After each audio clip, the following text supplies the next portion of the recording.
I'll talk just about one project and tell you about the other things.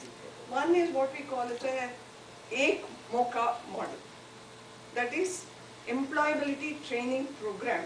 What we do is, there are so many SEZs coming in the country. I was just telling him about the details of it. So when the, for example, Reliance has acquired land from the landed people to build their SEZ in Gurgaon, the government policy is rehabilitation and it's called the RR policy, rehabilitation of the displaced people. The families which have surrendered the land, they have lost the land, they have no job, no way of living. So the government insists that the people who have acquired the land should facilitate in finding jobs for these people who have been displaced. Fair enough. So what I belong to an organization called CAP Foundation in Hyderabad. Head office is in Hyderabad. Child and Progress. That's what the CAP stands for. What we do is we take these children who have been, the families of children who have been displaced, they have no education. Either they are third class failed, fifth class failed, they are farmers' children, they have no formal education at all.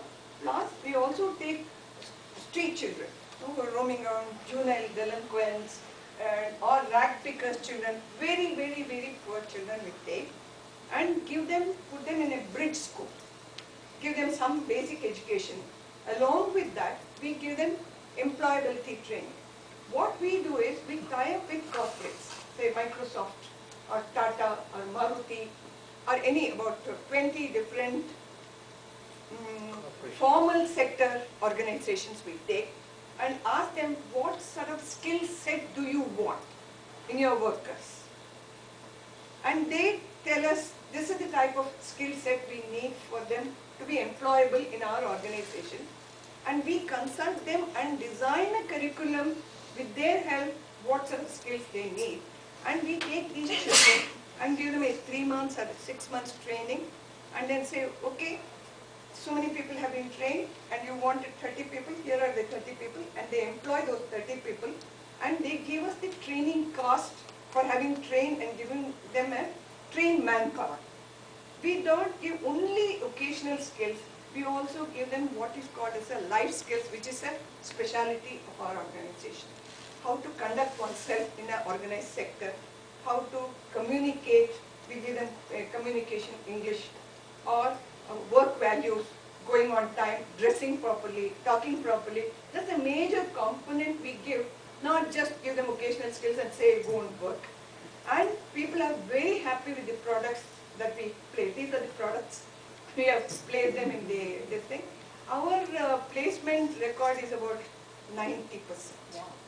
Some people drop out because women, no, we find them jobs, give them how to face an interview, they go through the regular drill and get employed. But sometimes what happens is, job is not in the same place, they might have to go to a neighboring city or village or something like that. And the girls, they don't want to leave their home and go, so we have problems there in placing girls. But now, even now, girls are also moving out and taking up jobs. And this is what we have trained about 5 lakh children. We work in 18 different states in the country. And also our model has been accepted. We are working in Ethiopia, Sudan, Sri Lanka, Bangladesh and Nepal. And this model is picking up and we are very happy for this. And we get funding from different national, international agencies and from the government and various sources. But to maintain our staff, we have about 900 people working all over the country. We have got these employability training centers all over the country. We have training of these facilitators. We select them, train them to do the training for the children that we are training. And it has been a very satisfying experience, and I've done an impact analysis of where they are, the children we tested. For example, coffee day is there. We placed a person just as a counter boy, and his work values and his performance was so good. Now he's become a manager earning 10,000 rupees, starting with 2,000 rupees. Like this, we have a lot of success stories of people who have done extremely well, and we are very proud of this So what I see is tying up with Professor Indiresan's Pura project. If you select an area where you want to train people, we'll take the village youth there, and depending upon whatever the product you're going to, for example, you're going to set up a hospital, let us say. We will take the children there and give them girls, we can give them nursing training or a lab technician training.